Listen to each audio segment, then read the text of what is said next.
Magandang araw. Dahil December na ngayon, tara samahan nyo kaming bumili ng Christmas tree sa Meron may na kaming magasan. Christmas tree dati pa, mag-8 years na ngayon, kaya naisipan naming mag-asawa na bumili ulit ng bago. Tapos, yung luma naming Christmas tree ay ilalagay namin sa may terrace. At syempre, bago kami umalis, hintayin ko munang matapos na maglambingan tong dalawa. Tingnan nyo naman. Miss na miss nila yung isa't isa, kaya ayaw kong sirain yung moment Si Diwata nila. naman, Kapag nandito yung papa niya, ayan, sobrang pabebe.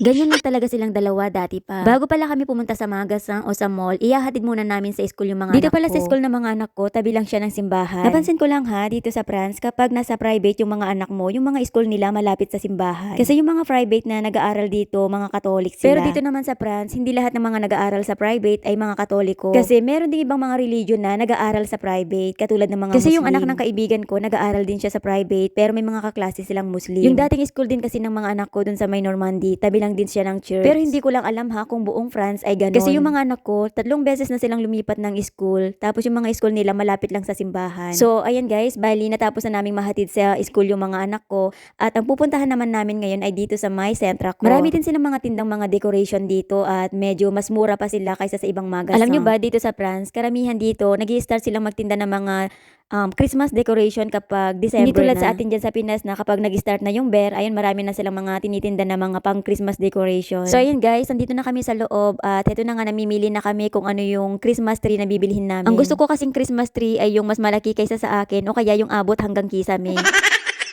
Bali, bibilhin sana naming Christmas tree ay yung may nakalagay na fake na snow. Parang ganito siya. Kaya lang, wala silang available dito. Bali, yung Christmas tree kasi na kukunin namin ay yung taas niya nasa 240 cm. Tapos, yung Christmas tree na available nila na may parang fake na snow nasa 210 cm lang siya. Kaya medyo malit siya ng konti. Kaya sabi ng asawa ko, punta na lang muna kami sa ibang mall para tumingin kung meron silang available. Alam nyo ba guys, napansin ko lang dito sa France, kapag magki-Christmas ng ganyan, naglalagay lang sila ng mga Christmas tree nila kapag December Hindi na. tulad Dyan sa atin sa Pinas, kapag nag-start na ng meron ng ibang naglalagay ng mga Christmas decoration nila sa loob ng bahay. Dito kasi sa France kapag December pa lang, dun pa lang sila naglalagay ng mga decoration nila. Pero hindi naman lahat, pero karamihan talaga sa kanila, December sila naglalagay ng mga pang Christmas decoration. So ayun guys, nakarating na pala kami dito sa ibang mall. At dito nga kami titingin kung meron silang available na Christmas tree. At yung laki na hinahanap namin ay nasa 240 cm. Yung hinahanap kasi talaga namin, yung meron na nakalagay na fake na snow. At yun nga, nag-ikot-ikot kami dito at tinignan namin, wala talaga silang available na ganung kalaki. Meron silang ibang available, kaya lang medyo maliliit sila. Kaya yung sinabi ko sa asawa ko, kung wala man kaming makitang available, ganito na lang yung bibilhin namin at ako na lang mismo yung maglalagay. Bali, ito pala yung ginagamit nilang pang spray sa may Christmas tree para kunyari magmukha siyang may snow. Pero ayaw naman ng asawa ko na puting-puti lahat yung Christmas tree. Ang gusto niya, nakikita pa rin yung green. So dahil wala kaming nahanap din dito, ang gagawin namin yan ay babalik kami sa store dun sa unang pinuntahan namin kanina. Nakakapagod mang pabalik-balik pero okay lang, hindi naman ako yung nagdadrive.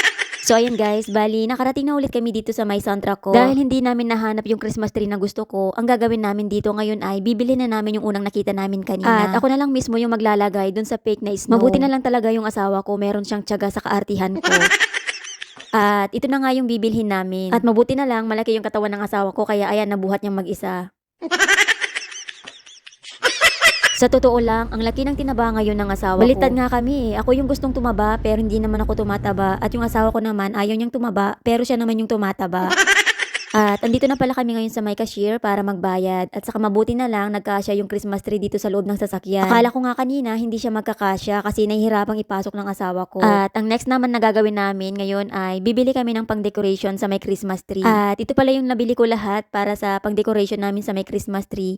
Konti lang yung binili ko kasi meron pa naman kami sa bahay. Yung mga nabili pa namin dati pa. Yung iba nagamit na namin at yung iba naman hindi pa namin nagagamit. So ayan guys, tapos na kaming mamili ng pang-decoration sa may Christmas tree namin. Konti lang yan pero okay na yan. Hindi naman natin kailangan ng pagandahan o pabonggahan ng Christmas tree. Ang mahalaga, meron tayong Christmas tree sa bahay kahit simple lang. Pagkatapos naman naming bumili ng pang-decoration, pumunta naman kami dito sa may tindahan ng mga nagandahan damit. Ako dito sa Tommy Jeans na to, kaya lang sobrang ganda din ng presyo. Kaya sabi ko next time na lang kapag yumaman na ako.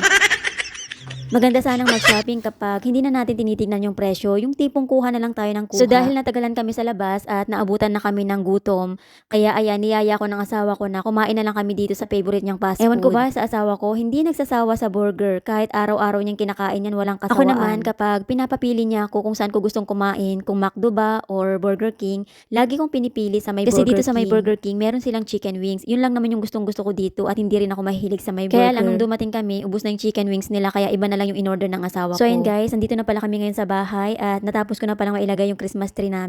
Mag-i-spray naman na ako ngayon yung fake na snow.